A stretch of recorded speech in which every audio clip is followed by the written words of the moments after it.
Michael Hayes, the newly appointed chief of police for Summit Creek, made his way through the worn streets of the city, feeling the weight of the role he was about to assume. He was determined to observe the police department in its rawest form before making any changes. That meant one thing. He would go undercover, blending in with the officers who had no idea who he truly was. Dressed in a simple plaid shirt, faded jeans, and sneakers, Michael didn't stand out. The precinct he was walking toward was a place that had long been known for its toxic culture, an environment steeped in corruption, prejudice, and an ingrained sense of entitlement. As he stepped through the precinct's glass doors, he was struck by the frantic energy. Officers in uniform moved in every direction, some talking in hushed tones, others shouting commands across the room. The air was thick with unspoken tension. Michael didn't have time to waste. This wasn't just about figuring out who could follow orders and who couldn't. He had to root out the systemic issues that plagued the department, a daunting task, but he was prepared. He knew that his success in transforming the force would ultimately affect the entire community. If he could create a shift here, it would ripple through the city, slowly but surely improving the relationship between the police and the people they were supposed to protect. His mind focused on the upcoming challenges. As he walked past rows of officers, he overheard snippets of conversation, crude jokes, casual racism, and dismissive remarks. It wasn't just a few bad apples. The entire department had adopted a similar attitude. Corruption wasn't confined to a single officer or group. It ran deeper. Michael took a deep breath. He had his work cut out for him, but he was ready. The sounds of laughter echoed through the building as Michael made his way toward the break room. His heart raced with anticipation. Little did he know, the real test would come sooner than expected, and it would happen in front of everyone. As Michael stepped into the break room, his eyes swept over the officers lounging on chairs and at tables, their eyes glued to their phones or laughing over cups of coffee. Most didn't pay him any attention. He wasn't an officer they recognized, just another face in the crowd. However, one officer, a tall man with short-cropped hair and a scowl that never seemed to leave his face, was different.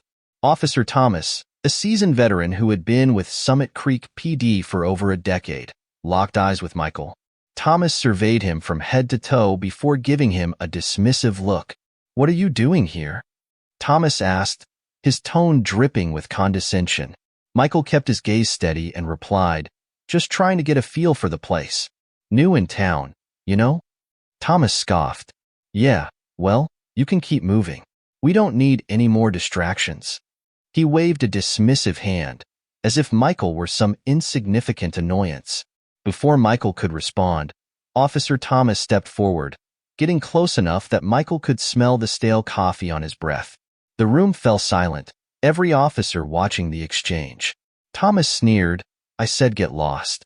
When Michael didn't move, simply folding his arms with quiet resolve, Thomas took a step closer and spat in Michael's face. The sound of the spit hitting Michael's cheek echoed through the room, and a few officers nearby chuckled in response. A couple of others shook their heads, but no one intervened. The silence that followed the spit was deafening. For a moment, it seemed like everything in the precinct had frozen. The laughter hung in the air like a lingering smell of decay. Yet, Michael's expression remained unchanged. He reached into his pocket, pulled out a handkerchief, and calmly wiped the spit from his face. His actions were deliberate, controlled, showing no sign of being rattled. With a slow, deliberate pace, he turned on his heel and walked toward the briefing room, his back straight, his mind already preparing for the next steps.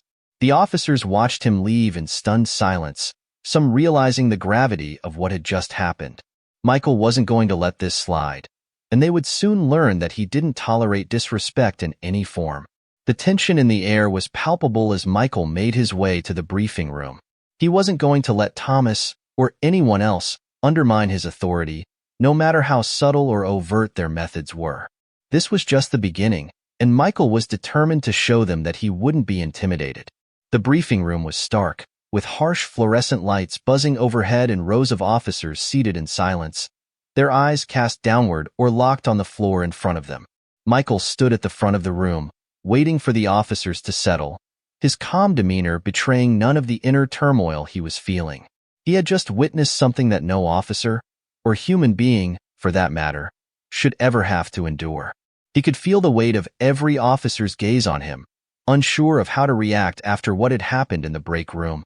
Captain Grant, a lanky, no-nonsense man who had served in Summit Creek for over 20 years, stood to Michael's right.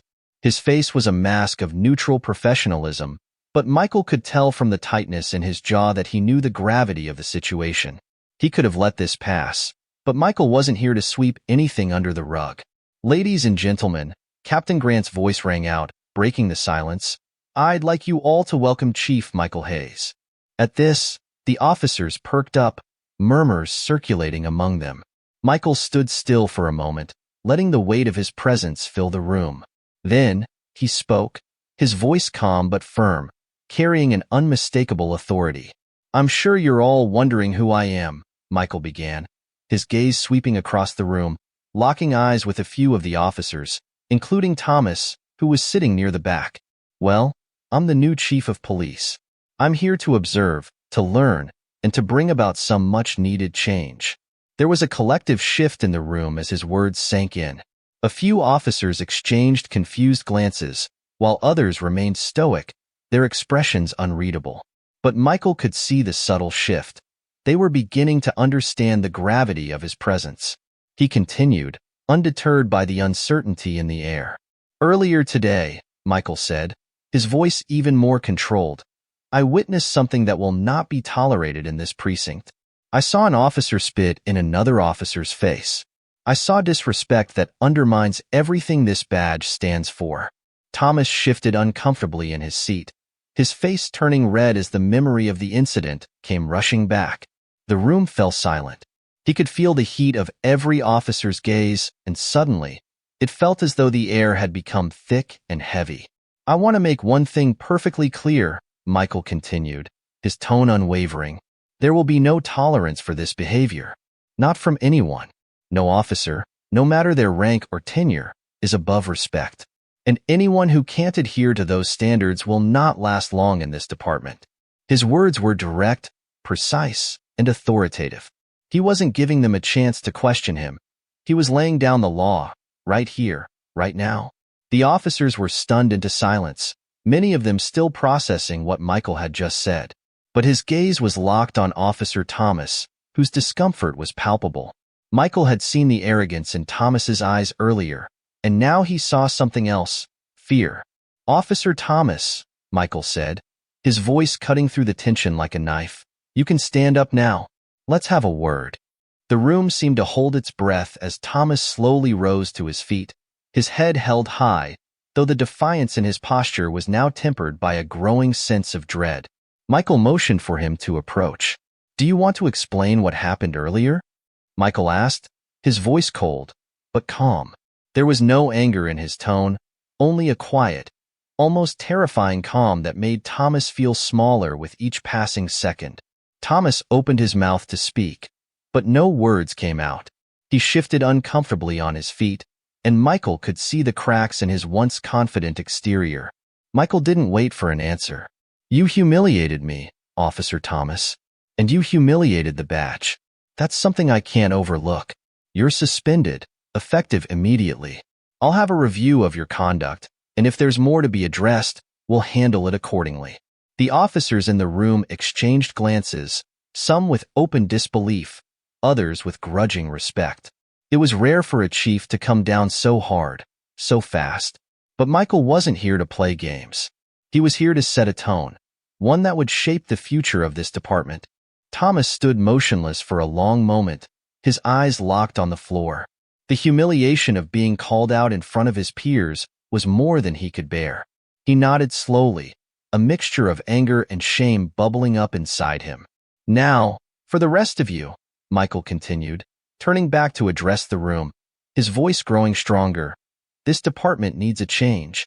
If you want to stay, if you want to be part of something better, you need to earn it. We will hold each other accountable, and we will treat each other with respect. And from this moment forward, there will be no tolerance for any form of misconduct. You understand me?" A low murmur of agreement rippled through the room. Officers who had once been complicit in the toxic culture now began to look at each other, some with renewed determination. Michael knew the real work had just begun. The weight of his words hung in the air as Michael dismissed the officers. There was a noticeable shift in the room, a subtle tension that now existed among the officers who remained. Some of them were angry, resentful even, but others seemed genuinely relieved. Michael had made a bold statement, and while it had cost him some immediate resistance, it had also planted the seed for change. As the last officer filtered out of the briefing room, Michael remained behind, his back straight and his mind focused. Captain Grant approached him, his expression unreadable. "You've got their attention," Grant said, his voice low, "but you need to keep it. It's not going to be easy. Some of them won't take kindly to your methods." Michael nodded. "I didn't come here to make friends, Grant. I came here to make a difference." Captain Grant seemed to consider that for a moment before nodding in agreement. "You've certainly made a statement, but now you'll have to back it up. They'll test you." Michael's gaze sharpened. "Let them. I'm not backing down." Later that afternoon, as the precinct quieted down, Michael found himself standing in front of his new office. He was determined to make this place a force for good, but the road ahead was long and fraught with obstacles. The true measure of his leadership would come not in the moments of confrontation, but in the slow, steady work of rebuilding trust and integrity within the department. As night fell over Summit Creek, Michael knew one thing for certain. This was only the beginning. The days following the incident with Officer Thomas were filled with both tension and determination. Michael knew that his decision to suspend Thomas would not go unnoticed. He also understood that this was just one moment in a long journey toward reform. His leadership would be tested at every turn, and there would be resistance. He was certain of that. But he was committed to the path he had chosen, one where integrity and accountability would reign. As the precinct settled into a new rhythm, Michael began implementing a series of changes. The first order of business was to address the culture of complacency that had permeated the department for years. He held a series of mandatory meetings with every officer, laying out his vision for the future. There would be no more excuses, no more passive tolerance of bad behavior. He made it clear that the officers who couldn't meet these new expectations would not have a place at Summit Creek PD. Michael's first major initiative was to revamp the department's code of conduct. Every officer, regardless of rank, would be held to the same standard. He implemented regular performance reviews and mandatory sensitivity training. The officers were to understand that their actions on and off duty would be scrutinized, and there would be no room for prejudice, corruption, or any form of mistreatment of the community. The changes weren't easy. Michael could already see the resistance from some of the more entrenched officers, particularly those who had spent years in the department. They had grown accustomed to a system where they could bend the rules, where favoritism and intimidation were often overlooked. Now, they were being asked to adapt to something that felt unfamiliar and uncomfortable. Officer Reyes, a young recruit who had joined the department just a year earlier, approached Michael one afternoon after a briefing. She was nervous, her fingers twisting around the edges of a notepad she was holding. Michael recognized the hesitation in her eyes, the subtle signs of guilt that so often came with new realizations. "Chief," Reyes began, her voice trembling slightly, I need to talk to you about something." Michael raised an eyebrow, gesturing for her to sit down. "What's on your mind, Officer Reyes?" Reyes took a deep breath, her eyes searching the room before landing on Michael. "I've been part of this culture. I've seen the things that go on, and at first, I didn't question it. I just thought it was part of the job. But the more I think about it, the more I realize I didn't do enough to stop it." Michael listened quietly, allowing her to speak without interruption. He had known that many officers had been complicit, not necessarily by malicious intent, but by sheer ignorance or fear of rocking the boat. He nodded slowly, his gaze steady and understanding. "I've seen the jokes, the comments, the way we treat certain people. And I didn't do anything. I should have," Reyes continued, her voice gaining strength. "I'm sorry, Chief.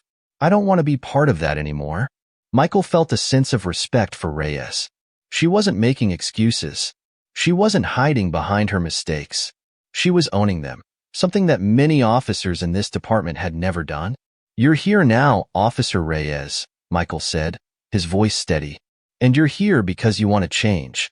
That's all I can ask of you." We all make mistakes. The important thing is that we learn from them and do better. I believe you'll do just that. Reyes looked relieved, the weight of her guilt easing slightly. Michael offered her a small smile, a sign of approval. She was one of the first officers to come forward, and he hoped that more would follow her lead. But the path ahead was still rocky. The resistance within the department didn't subside with a single speech or change in policy. Michael had expected as much. Officer Thomas had filed an appeal for his suspension, claiming that his treatment had been unfair. It was a predictable response, one that many officers, particularly those in positions of power, would have used to challenge the new order. Michael wasn't surprised. He knew Thomas's ego had been wounded deeply, but he wasn't about to back down now. He scheduled a hearing with the Internal Review Board, where Thomas would have the opportunity to plead his case. Michael knew that the outcome was inevitable. The evidence of Thomas's misconduct was too overwhelming for him to escape the consequences. As the hearing approached, the department buzzed with speculation. Many of the officers, despite their initial shock, were beginning to see the merit of Michael's approach. They could feel the tension in the air, not just from Michael's leadership, but from the expectations that had been set for them. For some, the weight of accountability was a burden they weren't sure they could bear. But for others, it was a challenge they were ready to accept. The day of the hearing arrived, and the atmosphere in the precinct was thick with anticipation. Officers gathered in the break room, whispering about the outcome, speculating on whether Michael would stick to his decision or show leniency. Michael had made it clear from the start that he wasn't interested in playing favorites, but this was more than just a personal matter. This was about establishing a precedent, a statement that no one in the department was untouchable. Michael sat at the head of a long table in the conference room, flanked by Captain Grant and a few senior officers who had been chosen to serve on the review board. Officer Thomas sat across from him, his posture rigid, his face a mix of defiance and apprehension. His lawyer sat beside him, offering whispered advice as Thomas glanced around the room, trying to gauge the mood. Officer Thomas, Michael began, his voice cold but composed. You've been given the opportunity to present your case. We're here to listen, but I'm also here to make sure this department remains accountable to the community it serves. Thomas opened his mouth, but his lawyer intervened, speaking on his behalf. Chief Hayes, we believe the suspension was an overreaction. Officer Thomas has served this department for years without incident. His actions were a momentary lapse in judgment, and he's learned from his mistake. Michael didn't flinch. A lapse in judgment, you say? I call it what it is, an abuse of power. You humiliated a fellow officer, Thomas. You disrespected not just him, but the entire department. The room fell silent. Thomas's lawyer shifted uncomfortably, and Thomas's eyes darted between the board members, looking for any sign of sympathy. There is no place for that kind of behavior here, Michael continued. If you can't understand that, then perhaps you're not the right fit for Summit Creek PD anymore. Thomas's face reddened, his eyes flicking to the other officers, his hands fidgeting on the table. Michael held his gaze, his expression unwavering. You're suspended, Officer Thomas, Michael declared, and I'm also recommending that your termination be reviewed. Your conduct is unacceptable. This department cannot, and will not, tolerate this kind of behavior any longer. The decision was final. Thomas's appeal was denied, and Michael's resolve had been tested and proven. He had set a new standard for his officers, one that demanded integrity, respect, and accountability. As the hearing adjourned, Michael couldn't help but feel a sense of satisfaction. It wasn't about victory or defeat. It was about principle. He had made it clear that no one, no matter their rank, was above the law. And as the precinct continued to adjust to his leadership, Michael knew that this was only the beginning of a long and difficult journey. But it was a journey worth taking. The future of Summit Creek PD had just begun to take shape. The days following Thomas's termination were some of the most challenging of Michael's career. The ripple effects of his decision spread throughout the precinct, and while some officers accepted the change with quiet resolve, others were more resistant. There were whispers in the hallways, heated discussions in the break room, and even subtle acts of defiance during roll calls. But Michael had expected this. Change never came easily, especially when it threatened the old power dynamics. As the department moved forward, Michael's resolve remained unshaken. He knew that for real change to take hold, it had to be systematic, permanent, and uncompromising. He wasn't just targeting individual bad actors like Thomas. His aim was to reshape the entire culture of the department from the top down. Weeks after the hearing, the review board presented Michael with a report, a deep dive into the history of misconduct within the department. The board had reviewed internal records, interviewed officers, and conducted a thorough audit of the past 10 years. The results were eye-opening. It turned out that Thomas was just the tip of the iceberg. Beneath his actions lay a long history of complaints about excessive force, racial profiling, and harassment. There were officers who had routinely used their power to intimidate both their colleagues and the community they were supposed to serve. Some of these issues had been swept under the rug, quietly dismissed or handled in-house by previous chiefs who had turned a blind eye to systemic misconduct. Michael's heart sank as he read through the list of incidents. It was everything he had feared but never fully comprehended. The culture of corruption wasn't just toxic. It was embedded in the very fabric of the department. It wasn't just about one rogue officer or a handful of bad apples. It was a rot that had taken root, and it would take drastic action to cleanse it. The thought of exposing the full extent of the department's dysfunction weighed heavily on Michael.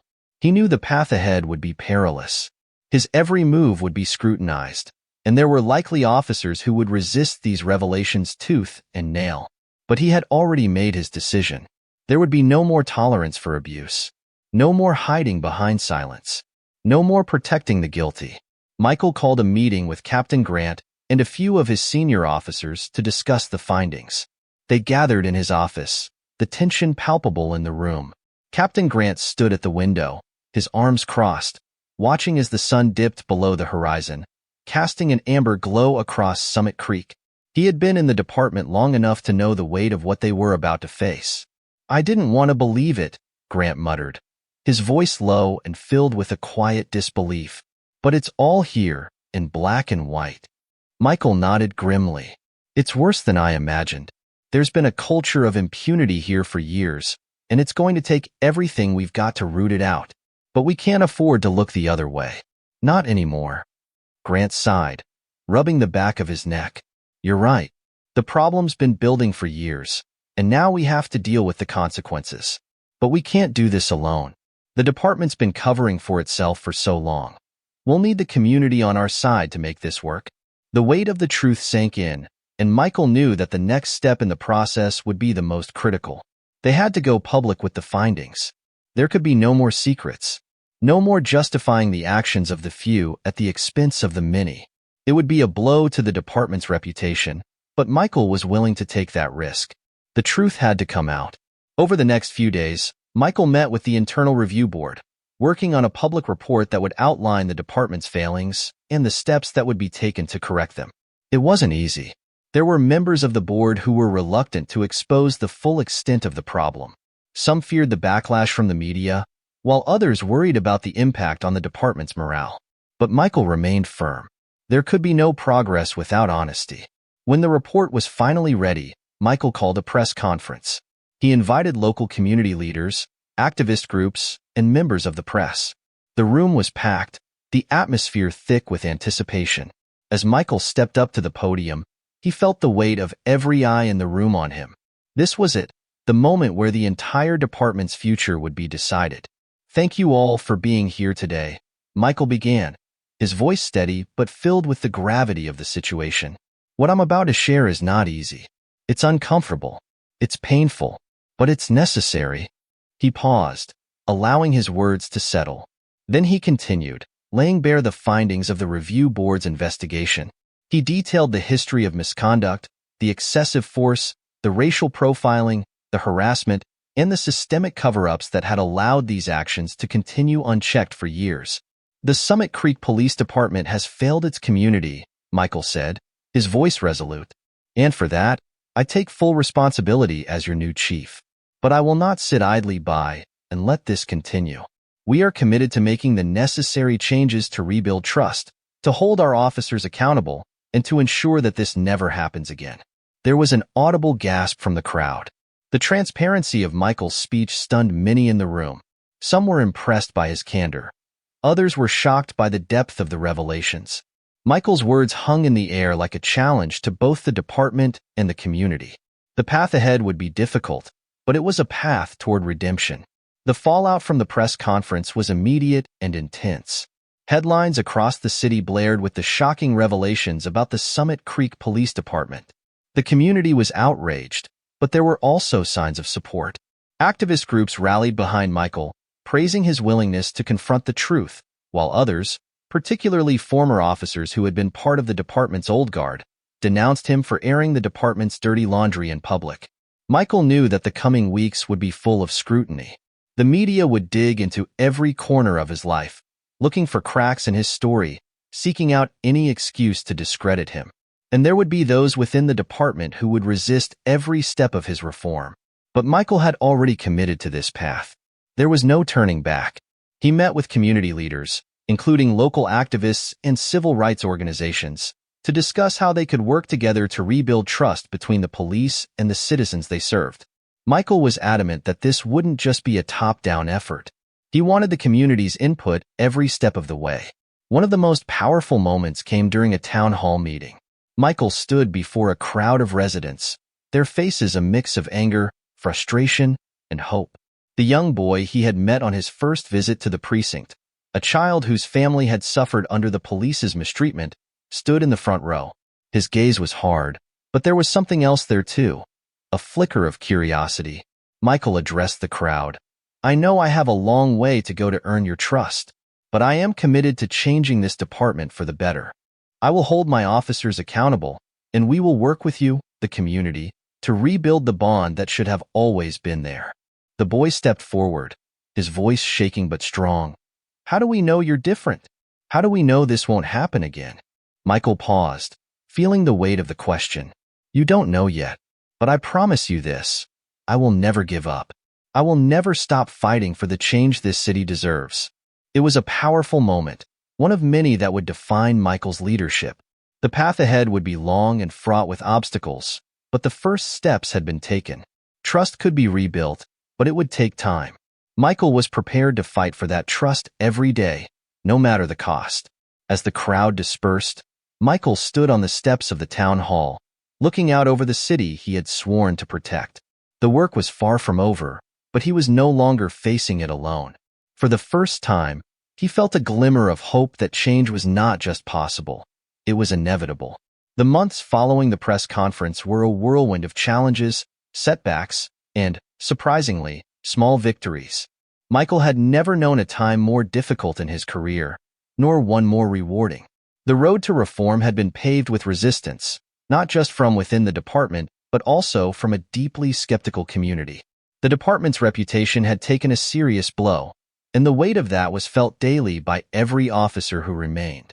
Yet, amid the storms, Michael's leadership had begun to plant seeds of real change. He had worked tirelessly to overhaul internal policies, creating a new, clear structure for accountability. He demanded regular training on diversity, ethics, and the use of force. The old guard, the officers who had been part of the toxic culture, found themselves pushed to the edges of the department, replaced by younger recruits who shared Michael's vision. The transformation wasn't immediate. It couldn't be, but Michael could see the shift. Officers who had once kept their heads down and ignored the problems around them now began speaking up in meetings, confronting issues before they escalated. Where there had once been silence, there was now dialogue. There were mistakes, of course, there always would be, but the foundation had been laid for something different. Michael knew it would take time for the trust to be fully rebuilt, but the department's trajectory had undeniably changed. One evening, after an especially grueling day filled with long meetings and difficult discussions, Michael walked out of his office to find Captain Grant waiting for him in the hallway. Grant was a man who had always kept his thoughts close to the chest, but tonight, there was a sense of relief in his posture that Michael hadn't seen before. "You know, I didn't think this would work," Grant admitted as they both stood in the dim light of the hallway. "When you first came in here, I thought it was a lost cause. But I'm starting to believe in this, Michael. I'm starting to see it." Michael smiled faintly, feeling a warmth spread through him. "I've always believed in it. It was just a matter of getting everyone else to see it too." Grant nodded slowly, his gaze thoughtful. It's not easy, but I see the shift in the officers. The way they interact with each other, the way they speak. There's a sense of respect now, something that wasn't here before. As Michael and Grant spoke, the truth of their words hung in the air, heavy and undeniable. The precinct wasn't perfect, not by a long shot. There were still challenges to face, and there would always be setbacks. But Michael was no longer fighting an uphill battle alone. There was a growing sense of solidarity among the officers who had stuck around. They were beginning to see the value of what Michael was trying to accomplish. And even though some still resisted, even though there was still so much work to be done, the change was tangible. Months passed, and the precinct continued to grow. Michael's initiatives were starting to show positive results in the community as well. Crime rates were beginning to fall, and neighborhood leaders began reaching out, offering their support. It was clear that, despite the initial backlash, Michael's commitment to transparency, fairness, and accountability was beginning to take root. Then, one day, as Michael was walking through the precinct, a familiar face appeared in the hallway. It was the young boy from the town hall meeting, the one who had asked him how he could be trusted. The boy had grown since their first encounter, his expression more mature but still full of skepticism. "I've been watching," the boy said quietly, his eyes scanning Michael's face. "I see the changes. It's not perfect, but it's different. I just wanted to say thanks." Michael nodded, his heart swelling with pride. "Thank you. It means a lot to me to hear that." For Michael, this brief exchange symbolized the heart of what he had been working for. Not just the respect of the department, but the trust of the very people they had sworn to protect.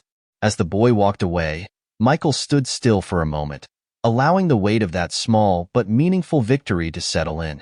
It wasn't the grand accolades or public recognition that mattered most to him. It was these small moments, these signs of progress, that told him the hard work was beginning to pay off. By the end of Michael's first year as chief, Summit Creek Police Department had undergone a profound transformation. The precinct had evolved from a place of division, mistrust, and hidden corruption to one that, while still a work in progress, was far more transparent, inclusive, and community-oriented than ever before. There was a palpable shift in the air. Officers who had once been part of the problem now stood alongside Michael, working toward a common goal. The broken system that had allowed abuse to thrive was slowly being dismantled, brick by brick. But it wasn't just the department that had changed. The community's relationship with law enforcement had also begun to heal. The long-standing wall of mistrust was slowly but surely crumbling. Community members who had once seen police as the enemy now saw them as partners in their shared mission to make Summit Creek a safer, more just place. The challenges were far from over, and Michael knew that real change couldn't be measured in 1 year. The department was still learning, still adapting, and there would always be those who fought against it. But for the first time, Michael felt a sense of cautious optimism. They had come a long way in a short time, and the road ahead, though difficult, was one he knew they could walk together. As he sat in his office late one evening, reviewing reports and preparing for the week ahead, Michael glanced out the window. The city was quiet now, the streets lit by the soft glow of street lamps. He thought about the journey that had brought him here, the struggles, the sacrifices, and the moments of doubt. But more than anything, he thought about the people he had fought for. The officers who had embraced change, the community members who had given him a second chance, and the young boy who had asked him to prove himself. Michael knew there would be more hurdles to overcome. He knew there would be days when the weight of it all would feel too heavy. But as he looked out over the city, he knew he was doing the right thing. Change was never easy. It required sacrifice, perseverance, and a willingness to face uncomfortable truths. But it was worth every fight. He stood up from his desk and walked out of the office, the sound of his footsteps echoing through the empty hallways. As he passed the officers still on duty, he gave them a nod, a silent acknowledgement of the progress they had made together. The department was no longer what it had been, and, with every passing day, it was becoming something stronger, something better. And Michael? He was ready to lead them all the way. The future of Summit Creek Police Department was now in their hands, and Michael was determined to make it a future they could all be proud of. As Michael stood in the doorway, looking out at the precinct that had been transformed under his leadership, he realized that the journey was far from over. The road to true change was long, And while there had been significant strides forward, the work was only beginning. The victories, though hard-earned, had built something new, not just a reformed department, but a renewed sense of purpose and trust between the officers and the community they served. There would always be those who resisted progress, those who clung to the past, but Michael had learned that change was not just about defeating the old guard. It was about inspiring the next generation, those who believed in a better way of policing, those who understood that true strength lay in respect, integrity, and accountability. In the months and years ahead, there would be new challenges, new setbacks.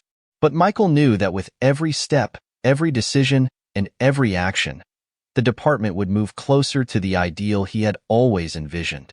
A department that was just, fair, and dedicated to serving its community with dignity. Looking out across Summit Creek, he saw not just a city, but a future. A future where people could once again trust the police to protect them. A future where officers could walk with pride in the badge they wore. It wasn't a perfect world, but it was a world worth fighting for. And Michael was ready, as always, to lead the way. The journey was long, but it was a journey that would never end. For Michael knew that real change, once set in motion, could never be undone. It was the legacy he would leave behind, not just as a chief, but as a man who refused to accept things as they were, and who had the courage to build something better for everyone. And in the end, that was all anyone could truly ask for. Thank you so much for taking the time to listen to this entire story. I hope you found it as engaging and thought-provoking as I did while sharing it. Your support means a lot, and I truly appreciate every moment you've spent with us. If you enjoyed the story, don't forget to hit that like button, subscribe to the channel, and share it with your friends. It really helps us keep creating content that you love. Also, feel free to leave your thoughts in the comments. I'd love to hear what you think and continue the conversation. Stay tuned for more stories, and as always, thank you for being a part of this amazing journey with us.